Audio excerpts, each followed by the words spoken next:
Hi guys, it's Llewellyn from AE System, and today I'm going to share a real cool trick if you need a specific color cable tie. We manufacture all kinds of colored cable ties, and to achieve this we take a colored pigment and we add it to the raw material to manufacture the color that we require. But let's say you want a specific color and you don't need a lot of cable ties.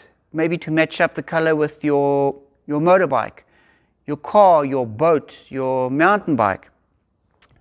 Go past the chemist and go to the section that sells the nylon dye. The same dye that we use to dye our clothes with, because cable ties are also manufactured in nylon. Make sure it's the hot water dye. Then get yourself a bucket. This is an urn. Fill it up with water. Boil the water.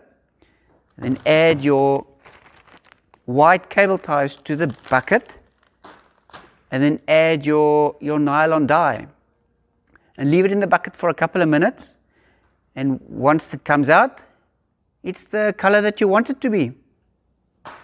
Next time we'll show you how we make them.